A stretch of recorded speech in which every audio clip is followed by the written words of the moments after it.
இது 50 litre barrel கொள்ள அளவு கொண்ட ஒரு ட்ரம் இல்லைன்னா ஒரு சின்ன பேரல் மாதிரி எடுத்துக்கணும். சென்டரில் வைங்கண்ணா நல்லா. ஓகே, அடுத்தது அது கலக்கிறதுக்கு என்ன தேவைங்க? உபகரணம். தேவையான உபகரணம் முதல் மூங்கில் குச்சி. மூங்கில் குச்சி. இது எது மூங்கிலா இருக்கும்? இந்தாங்க மூங்கில் குச்சி. அதுக்கப்புறம் அதை மூடி சணல் சாக்கு, அப்படி இல்லைன்னா காட்டன் துணி, பருத்தி துணிகளை. ஏன் இது காட்டன் துணிலாம் யூஸ் பண்ண சொல்றாங்க? எதுக்கு?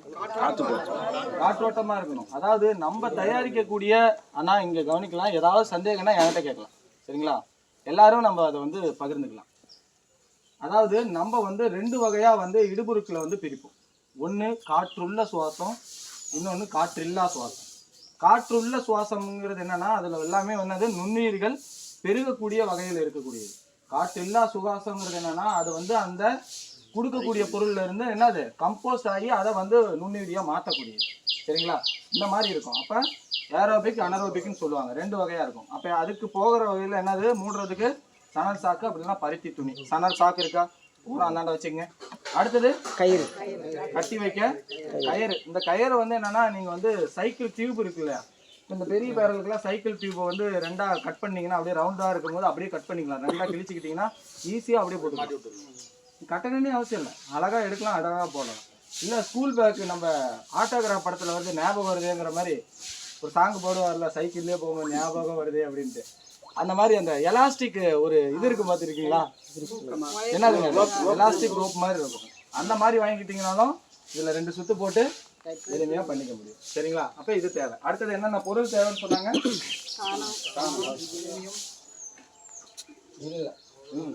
இது என்னது? 50 கிராம் கிளிஞ்சல் சுண்ணாம்பு. வேற என்ன வேணும்? சாணம் அங்கே எடுத்துக்கணும், ஒரு தட்டு எடுத்துங்க. ஆனா கொஞ்சம் நவுந்து, அதுக்கு தான் நான் சொன்னேன், கொஞ்சம் அப்படியே பின்னாடி போகும். எடுங்கண்ணா, சாக்கு எடுங்க, ஃபுல்லா எடுங்க. ஓகே, அதில் சாணம். அதாவது நம்ம இப்போ வந்து ஒரு டெமோ தான் பார்க்க போகிறோம். நீங்கள் வந்து 5 கிலோன்னு நினச்சிக்கங்க. ஆனால் இங்கே ஒரு அளவு மட்டும் எடுக்கலாம், சரிங்களா? நம்ம செய்முறை பார்க்க போகிறோம். போதுங்கண்ணா, போதும். 5 கிலோன்னு 5 கிலோ இல்லை, இதானே சொன்னாங்க. இது என்னவா நினச்சிக்க போகிறோம்? 5 கிலோவா நினச்சிக்க போகிறோம். 5 கிலோ. ஓகே. தண்ணி ஒரு பக்கெட், அந்தாண்ட பின்னாடி பக்கெட்டில் தண்ணி இருக்குங்க, எடுத்து வைங்க. ஒரு பக்கெட் அப்படியே தூக்குங்க, ஜக்கோட.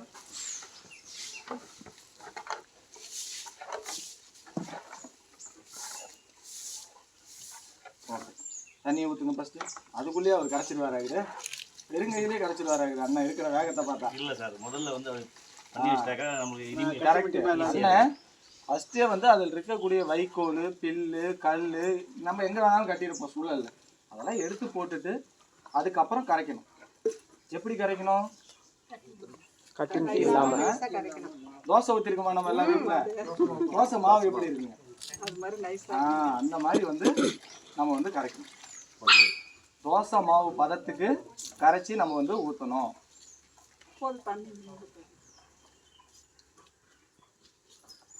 அந்த அந்த பேரல் தூக்கணும். அதை தூக்கணும். நீங்கள் இங்கே கரைங்க, நீங்கள் பண்ணுங்க. அதை தூக்கிட்டு வாங்க, கிட்ட தூக்கிட்டு வாங்க, பார்த்து வாங்க.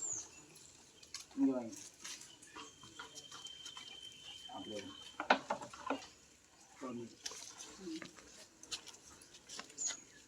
கரைச்சாச்சா? அதில் பாருங்கள் நிறைய தட்டுப்படுது பாருங்கள், அந்த துப்பி கிப்பிலாம்.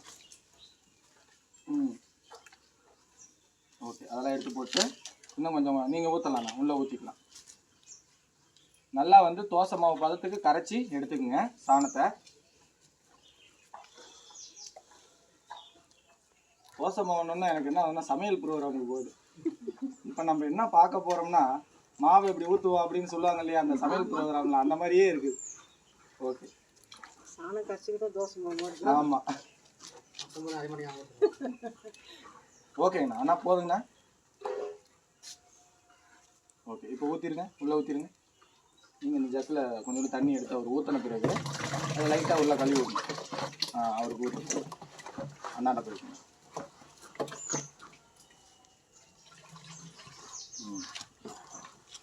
கீழே சிந்தக்கூடாது. குறிப்பாக வந்து பேரல்ல இருந்து கீழே ஒழுகுறது, வலியுறது, இந்த மாதிரி பண்ணக்கூடாது. அப்படி பண்ணனாலும் தயாரித்து முடித்த பிறகு என்ன பண்ணணும்? தொடச்சிடணும், கழுவிடணும். தண்ணி அப்படியே லைட்டாக தொட்டு கழுவிடலாம், இல்லை ஏதோ ஒன்று பண்ணிடலாம். ஓகே, அடுத்தது போதுங்கண்ணா, விடுங்க. அப்புறம் லாஸ்ட்டாக கழுவிக்கலாம் சுத்தமாக. அடுத்தது கோமி எவ்வளோம்மா சொன்னோம்? எவ்வளோ தான் சொன்னோம்? 5 லிட்டரு. இங்கே என்ன இருக்குங்க? இந்த கோமி எப்படி இருக்குங்கண்ணா பார்த்தாலே தெரியுதா இல்லைங்களா? ஸ்மெல் பண்ணி பாருங்க லைட்டா.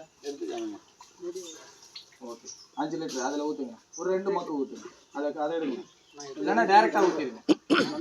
5 லிட்டர் கணக்கு வச்சுக்கோங்க 2 ஜெக். அதுக்கு நம்ம வந்து இதெல்லாம் முடிச்சுட்டு அப்படியே ஒரு பண்ணை பார்வையிடறதுக்கு போவோம். இந்த பண்ணையில் எப்படி இடுபொருள்லாம் நம்ம தயாரிச்சிருக்கிறாங்க, என்ன மாதிரி மாட்டு செட்டு இருக்குது, அது எப்படி கலெக்ட் பண்ணுறாங்க எடுக்கிறாங்க, இதெல்லாம் பார்க்கலாங்க. சரியா? ஊற்றுங்க. இப்போ எத்தனை லிட்டருங்க இது? 5 லிட்டரு கோமியம் ஊற்றுங்க. அடுத்தது கிளிஞ்சல் சுண்ணாம்பு. எவ்வளவு கிளிஞ்சல் சுண்ணாம்பு? 50 கிராம் போடுங்க. இது கல் சுண்ணாம்பா இருந்தால் கொஞ்சம் நல்லா கரைச்சிட்டு கல்லை எடுத்துட்டு நம்ம வந்து அந்த எசன்ஸ் மட்டும் நம்ம இருக்கிற மாதிரி இருக்கணும். அதுக்குள்ள வச்சுருங்க. வெறுங்க இல்லை, கொஞ்சம் தண்ணி கலந்துக்கோங்க. சுற்றோம். அதான் எது வேணாலும் நான் பார்த்துக்கிறேன். இன்னைக்கு ஊற்றியா கற்றுக்காமல் இன்னைக்கு விடுறது இல்லையா அப்படின்னு முடிவு எடுத்துட்டாரு அண்ணன். அப்படிதானே? ஊத்து. ஓகே சரி. அடுத்தது என்னவா? வளமான மண். எவ்வளவு மண்ணுங்க? ஒரு கைப்பிடி. இந்த மண் எப்படின்னா இருக்கு எடுக்கும்போது? புட்டு மாதிரி. எப்படி இருக்குது? எடுங்க. ஒரு கைப்பிடி அளவு மண் போடுங்க. ஏன் இந்த வளமான மண் அப்படின்னு சொல்றோம் அப்படின்னா, எல்லா மண்ணையும் போட்டு பண்ணலாம்ல, ஏன் இதை மட்டும் போடுறோம் அப்படின்னா, இதுல இருக்கிற நுண்ணுயிரிகள் தான் அங்க என்ன பண்ணும்? பெருக செய்யும். இப்போ பெருக செய்யும் போது என்னன்னா ஒத்திசைவா இருக்கும், நம்ம பயிர்களுக்கும் இதுக்கும் ஒத்திசைவா இருக்கும். அப்போ வளமான மண் கொடுத்தாதான் நல்லா இருக்கும், எஃபெக்டிவா இருக்கும். ஓகே, அதே தண்ணி ஊற்றி கரைங்க.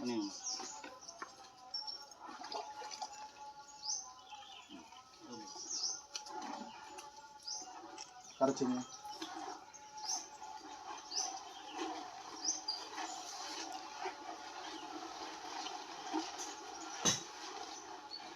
ஓகே ஊற்றி அது இப்போ தட்டை கழுவுங்கண்ணா. இப்போ முடிஞ்சதா? எல்லா பொருட்களையுமே நம்ம ஊற்றிட்டோமா? லாஸ்ட்டாக தண்ணி மட்டும் தான் சேர்த்த வேண்டியது. இப்போ மீதி இருக்கிற தண்ணியில் அந்த ஃபஸ்ட்டு இதெல்லாம் கழுவி உள்ளே ஊற்றிடணும். சரிங்களா? அப்புறமேட்டுக்கு சுத்தமாக நீங்கள் கழுவிகளை எடுத்துகிட்டு போயிட்டு. ஓகேவா? இப்போ தண்ணி அதில் ஆட் பண்ணுங்க. போதுங்கண்ணா, விடுங்கண்ணா. ஓகே, இப்போ தண்ணி எவ்வளோ ஆட் பண்ணணும்?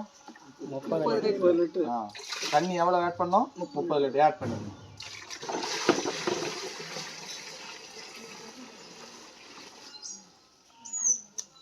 சரி, இப்போ என்ன பண்ணியாச்சு? ஆட் பண்ணியாச்சு. நம்மளுக்கு இப்போ கொள்ளளவு எவ்வளோ வந்துருச்சு? 30 லிட்டர் கொள்ளளவுக்கு நம்ம தயார் பண்ணியாச்சு. இது 1 ஏக்கருக்கான இது. சரி, இது தயார் பண்ணுறதுக்கு என்ன பண்ணணும்? அடுத்தது என்ன பண்ணணும்? இதை கலக்கி விடணும். ஏன் கலக்கி விடணும்? எல்லாம் மிக்ஸ் ஆகும். ஓகேங்களா? அப்போ தான் நுண்ணுயிர்களுக்கு எல்லா இடத்துக்கும், எல்லா நுண்ணுயிர்களுக்கும் எல்லாம் சேர்ந்து போய் சேரும். இன்னொன்று நொதித்தலும் நடக்கும். கலக்காமே இருந்துச்சுன்னா என்ன ஆகும்னா ஃபர்மெண்டேஷன் நடக்கிறதுக்கு அதுக்கு சூழல் ஏற்படாது. சரிங்களா? அதனால தான் காலை மாலை கலக்கி விடுறதே அதுக்கு தான். சரி, கலக்கி விடுங்க. இருங்க, குச்சை எப்படி போடுறீங்க? சரி, விடுங்க. ஓகே, கலக்கி விடுங்க. எப்படி கலக்கணும்? கடிகாரம். ஏன் கடிகார முள் திசையில கலக்கணும்? வலதுபுறமா எதுக்குங்க? கோயிலுக்கு நம்ம எப்படி சுத்துறோம்? ஐயா பாருங்க, வந்துட்டாரு பாருங்க, லைனுக்கு வந்துட்டாரு. இப்ப கோயில் ஏன் வலதுபுறமா சுத்துறோம்? நம்ம கடவுள் இது பண்றோம், ஒரு வைப்ரேஷன். நம்ம கடவுளை வந்து இந்த மாதிரி தான் வழிபடணும் அப்படிங்கிறது இருக்கு. அதெல்லாம் ஒரு சயின்டிஃபிக்கா பார்க்கும்போது நம்மளோட பூமியோட சுழற்சி எப்படி இருக்குங்க? வலதுபுறமா சுத்துது. அப்ப ஒரு விஷயம் வந்து வலதுபுறமா சுத்துறதுல நம்ம இடதுபுறமா சுத்தினோம்னா என்ன நடக்கும்? எதிர் செயல் நடக்கும். எதிர் செயல் நடந்தா என்ன ஆகும்? வேகம் குறையும், பெருக்கம் குறையும். அப்ப எல்லாமே நம்மளுக்கு குறையும். நடக்காதுன்னு இல்லை, குறையும்.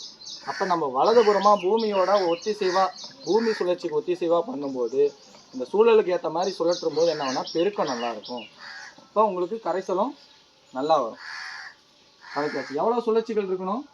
50 சுழற்சிகள். அப்படின்னா பார்த்தீங்கன்னா 1 நிமிஷம் நீங்கள் நல்லா குச்சி ஆழமாக வச்சு நல்லா ஆழ சுழற்சியாக சுழட்டணும். ஓகே, அடுத்தது என்னென்ன பண்ணோம்? குச்சி எடுத்து வச்சுருங்க. குச்சை எப்படியே கழுவி வச்சிடணும். அடுத்தது சும்மா இப்போ வைங்க, நம்ம இது நீங்கள் வீட்டில் பண்ணணும். கொடுங்க. ஓகே, கட்டி வைங்க. இப்போ நம்ம என்ன போடுறோம்? சணல் சாக்கு தான் போடுறோம். பாருங்கள், சாக்கையே 2ஆக கிழிச்சிக்கிட்டோம். இது பெரிய பேரலுக்கும் உகந்தது, கரெக்டாக இருக்கும். இல்லைன்னா நம்ம துணி ஏதாவது வந்து பருத்தி துணி, காட்டன் துணி இருந்தால் போட்டு கட்டிக்கலாம். கட்டணும்.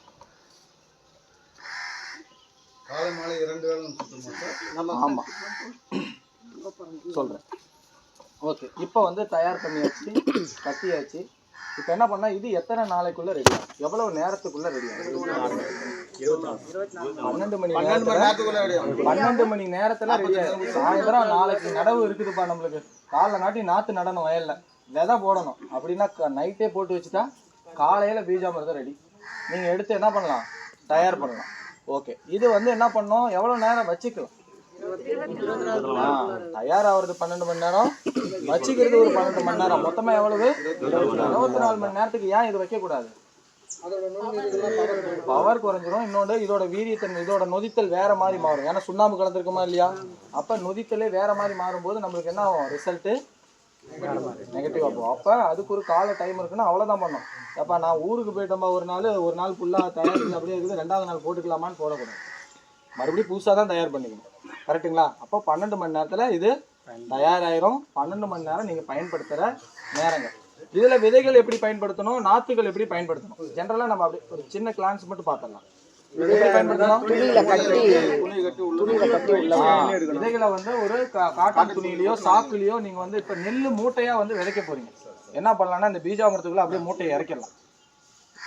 மூட்டையை இறக்கி நெல்லோட தோல் என்ன மாதிரி இருக்குதுங்க, கடினமா இருக்கும். அப்ப கடினமா இருக்கக்கூடியது 5 நிமிஷம். எவ்வளவு நேரம் வச்சிருக்கணும்? 5 நிமிஷம் நீங்க வந்து உள்ள வந்து டிப் பண்ணி வச்சிருக்கணும், உள்ளே இருக்கணும். அதுக்கு மேல வெளியே எடுத்து வச்சீங்கன்னா அது வந்து எசன்ஸ் எல்லாம் கீழே இறங்கி உங்களுக்கு என்ன ஆகும், அந்த ட்ரை ஆகும். ட்ரை ஆன பிறகு நீங்க என்ன பண்ணலாம், தண்ணியில தூக்கி ஊற நெல்லை சொல்றேன், நெல்லை அப்படியே என்ன பண்ணலாம், தண்ணியில தூக்கி நீங்க இது ஊற வைப்போம் இல்ல, நெல் ஊற வைக்க போட்டு விட்டுறலாம். போட்டு விட்டுட்டு நீங்கள் 12 மணி நேரமோ 24 மணி நேரமோ கழிச்சு மேலே எடுத்து முளை கட்ட ஆரம்பிச்சிடலாம். சரியா? இந்த மாதிரி நெல்லை பண்ணலாம். மற்ற விதைகள்லாம் கடினமான தோல் இருக்கக்கூடியதெல்லாம் எவ்வளவு நேரம் சொன்னேன், 5 நிமிஷம். மெல்லிய தோல் உடையதெல்லாம் என்ன சொன்னேன், மெல்லியனா ஓரளவுக்கு நார்மலான தோல் உடையதெல்லாம் என்ன சொன்னேன், முக்கி எடுத்தா போதும். சும்மா இப்படி உள்ள வச்சு முக்கி கொஞ்ச நேரம் இப்படி வச்சிருந்து ஒரு 10 நிமிஷம் ஒரு 10 செகண்ட் வச்சிருந்து எடுத்து நீங்க உலர்த்தி நிழல்லே உலர்த்தி கொண்டு போகலாம்.